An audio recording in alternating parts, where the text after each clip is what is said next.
On a foggy winter day in 1944, the German army surges forward, trying to break the American lines in the Ardennes. But here, in a little town by the name of Bastogne, the 101st Airborne stands in their way.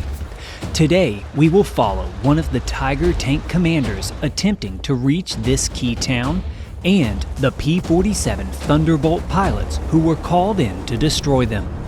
But most importantly, we will hear the story from the man who flew it, and how he was finally reunited with his enemy almost 80 years later. It is December of 1944, and just one day ago, Second Lieutenant Ed Cottrell, a P-47 pilot of the 48th Fighter Group, had the closest call of his life when he took a direct hit from a Messerschmitt's 20mm cannon, barely landing safely in Belgium thanks to the kindness of a pair of German pilots. But now the war rages on, and there is no rest for the Grim Reapers. Because at this very moment, the German army is beginning its final offensive, a desperate push through the Ardennes to try and reach the port city of Antwerp. But with the 48th, to make sure that he is still mentally and physically fit for flying, Ed's leader, Major Stanley Latiola, immediately takes him up for a routine mission. The next day, the squadron commander said, "You and I are going out, and we're going on a mission." He said, "You're not going to sit." He had gotten a bullet had just grazed him, and so he had gotten in trouble that day. So we did. He took me out on a mission to make sure that I was, going to fly. Fortunately, everything with Ed Cottrell checked out, and he was good to continue with combat duties. But unfortunately, at this same time, something else was not looking so good: the weather. Around December 19th of 1944, a winter storm began to set in all across Belgium. There was snow all over the ground, probably a foot to 2 feet of snow. Cold, maybe 0 minus degrees. When you imagine how cold it was, that's the coldest winter in 101 years, I've never had a winter as cold as that was. With this winter storm would come heavy snow and a thick, low cloud cover, making visibility 0 and grounding all flights in the region. And as bad as this was for the 48th Fighter Group, it would be far worse for another group of Americans. While the weather had started to cripple Allied operations in Belgium, it had quite the opposite effect for the German army. The Wehrmacht had been waiting for the moment to pounce, and this impending weather storm appeared to be just the chance they were waiting for. So at this moment, under the nose of the Allies, German forces were on the move. One of these units pushing forward would be the 506th Heavy Panzer Battalion. Equipped with the infamous Tiger tank, the 506th would be one of the deadliest battalions in the entire German army. At the end of the war, they would finish with more than 400 tank kills, while losing less than 75 of their own in combat. And it would be battles like the one about to begin that would show just why this was the case. One of the 506th most storied tank commanders would be a man by the name of Jergen Tegethoff. Tegethoff was a commander who had already seen action in the Eastern Front, and after being wounded there, was now serving with the 506th in the West, as they quietly moved towards the Ardennes underneath the thick blanket of snow and fog. At this moment, the greatest imbalance of the war was air power, as the Allies had begun to win superiority, raining down fire on any German forces or vehicles that were found in the open or traveling on roads. But the storm, however, would even the playing field. As soon as this poor weather set in, multiple German units rushed forward through the Ardennes directly towards a little town in Belgium by the name of Bastogne. Bastogne was located in the midst of thick forest and rough terrain, but since it served as the crucial converging point of the 7 primary roads in eastern Belgium, it was an invaluable possession for anyone looking to control the region. Thus, Bastogne was now the primary objective of the German army. Although the Americans were not directly expecting an attack on Bastogne, the commanders were already sending relief to the beleaguered 28th Infantry who were currently in the town. Their replacements would be a handful of American units, one of which would be the famous 101st Airborne. And you might remember this moment of the 101st being summoned for this task from one of the all-time great films on this very unit. Thanks anyway. Got that penny. Got a penny? Sure. What? It's an English pen.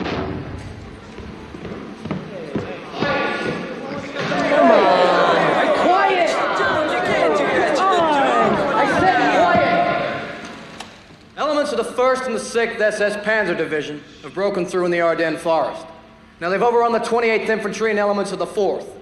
All officers report to respective HQs. All passes are canceled. Enlisted men report to barracks and your platoon leaders.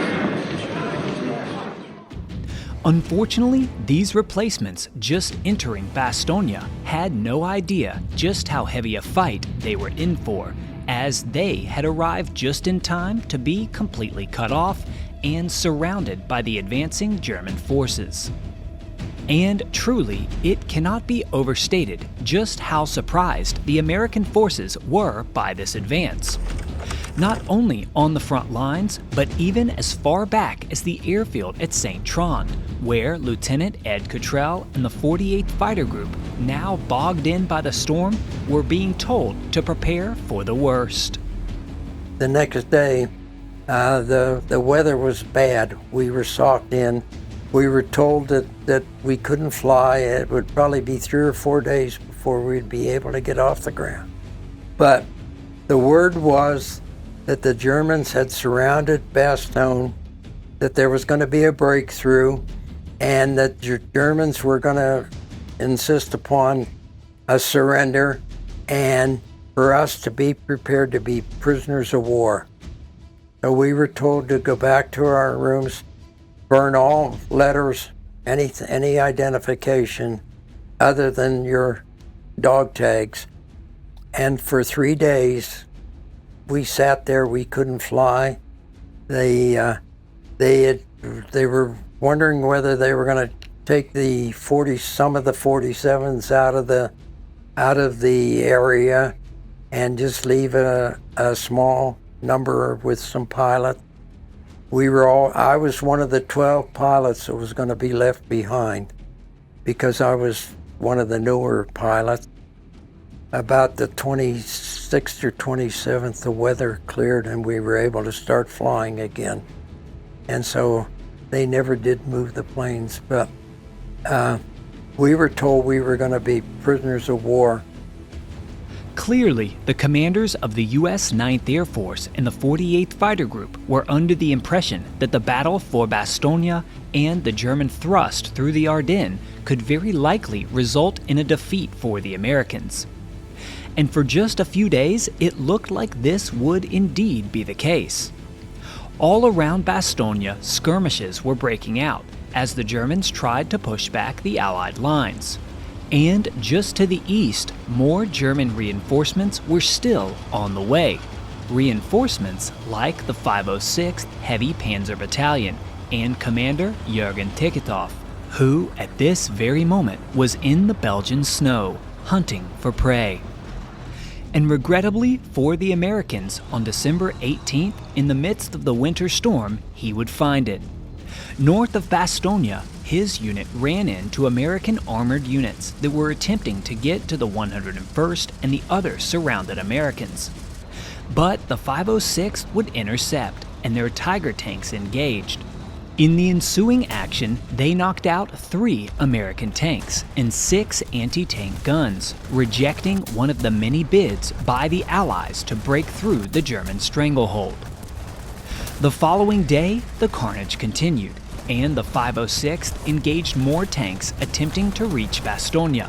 And again, the mighty Tiger tanks dealt crippling damage to American armored units. Here we can see an incredible photo taken from the diary of Tiger Tank Commander Jergen Tegethoff, just north of Bastogne, on the prowl in December of 1944. It was men like him, the deadly commanders of the infamous German armored battalions, that were giving the Allies so much difficulty in reaching their surrounded troops. With the thick cloud cover still holding above and protecting the Wehrmacht, it felt as if the German plan would certainly be a success, and that the crossroads town would fall. But the 101st Airborne and the rest of the troops around Bastogne had other ideas. Instead of collapsing under intense pressure or complying with the German demands to surrender, during the week of the famous winter storm, the undersupplied and surrounded American forces gave everything they had and fended off attack after attack. Through sheer will, determination, and grit, the surrounded Americans held Bastogne until just after Christmas Day, when the winter storm began to break, and before additional German troops could reach the town. We just knew that, I didn't know it was even the 101st, we just knew the airborne, that the troops there were surrounded. They had no food, it was cold, it was snow, and they had more snow than we did. And we had maybe 2 feet of snow at that time.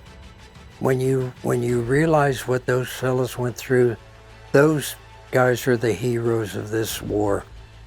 For what they did at Bastogne, they deserve to be remembered as real American heroes, because they went through hell, really, to survive. And they didn't quit. They stayed there and fought and won. But just because the storm was gone did not mean that Bastogne was safe. At this very moment, with the newly cleared skies overhead, the 506th Heavy Panzer Battalion was one of the many units that were still working hard to get to the town and hopefully retake Bastogne. On December 27th, Jergen Tegethoff and the Tigers of the 506th were headed south from Andler-St. Vith towards Luxembourg, closer to the front lines of the assault. But at this same time, the 48th Fighter Group finally had clear weather, and for the first time in over a week could start their engines and taxi towards the runway. And here, Ed Cottrell remembers clearly what their target was. We were assigned to find some German Tiger tanks that were supposedly in the woods between Bastogne and Koblenz. Now, between Bastogne and Koblenz is an interesting area to look for Tigers. Let's pull up a map and see where this puts us. Here we have Bastogne, and over here to the east is Koblenz. And almost right in the middle of these two locations on December 27th of 1944 is the route that Jergen Tegethoff was taking, placing him right in the search area of the 48th Fighter Group.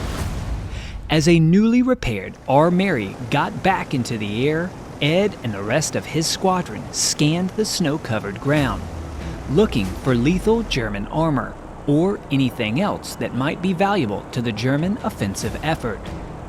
And at approximately 10 a.m. that morning, they would find it. But it wasn't Jergen Tegethoff and the Tiger tanks, but instead a locomotive carrying supplies to the front. The following is taken from the 48th Fighter Group's action reports for December 27th of 1944. The Squadron Diary, December 27, 1944. Led by Captain Willard Cross, the 493rd Squadron dispatched 16 aircraft on an armed patrol. These aircraft were loaded with 500-pound bombs. At least one motor transport moving north was damaged. 4 strings of boxcars, totaling about 60 and 2 or 3 locomotives, were attacked. 15 of the cars were destroyed and 3 tracks were cut.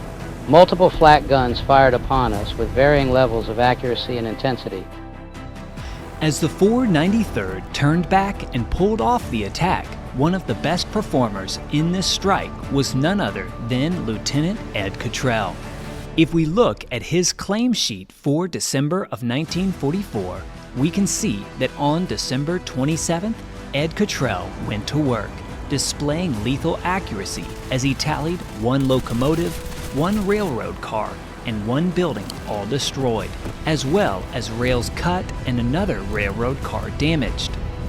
After this strike, the Grim Reapers turned back for base, and Jergen Tegethoff and the 506th, somewhere nearby, avoided the Thunderbolts reaping and carried down the road. But Cottrell and his fellow pilots were not yet done for the day. In the following hours, the 493rd flew 2 more missions with more attacks on Germans all around the region east of Bastogne. And these attacks were no milk runs. In the second sortie, 493rd Squadron Leader Stanley Latiolas himself would be shot down, but he would bail out and make it safely back to base. And then later, in the 3rd mission of the day, the 493rd located a group of buildings in use by the Germans, as well as a group of half-tracks and strafed those in one final attack.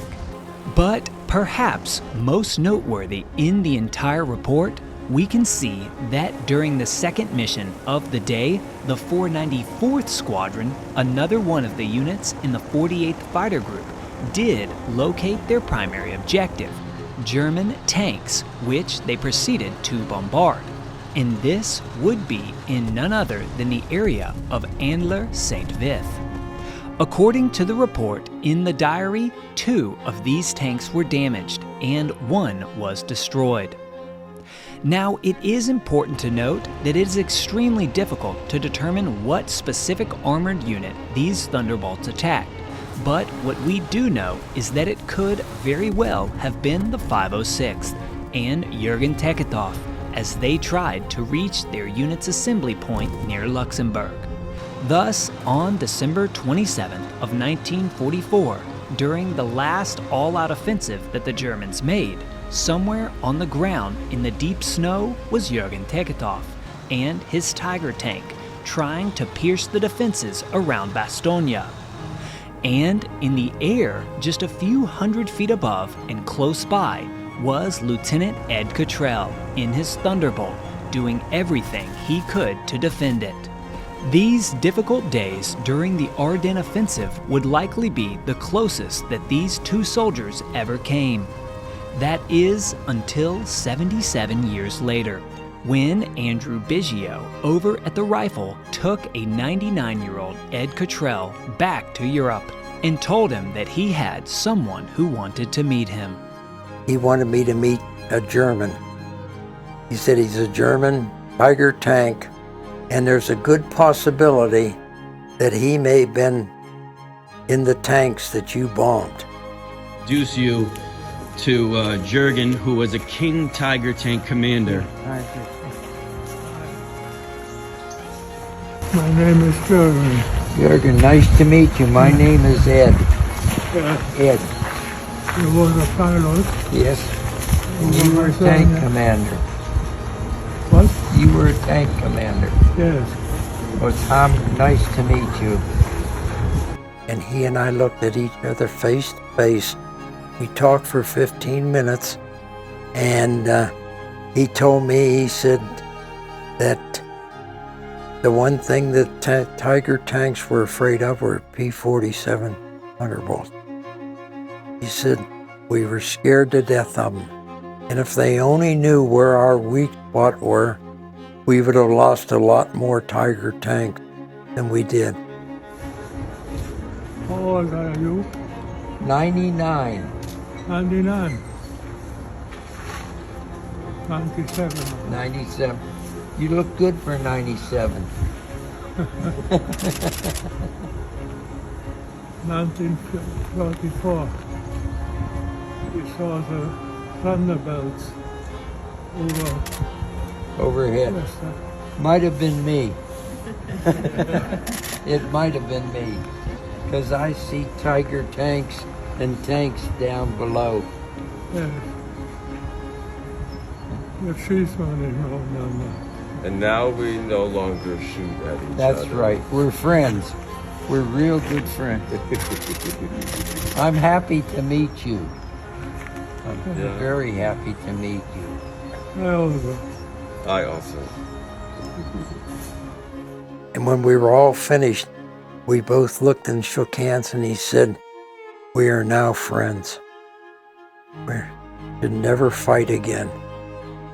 This would be a moment that both men would cherish as they were thrilled to meet so many years later in a time of peace and reflect on everything that they went through.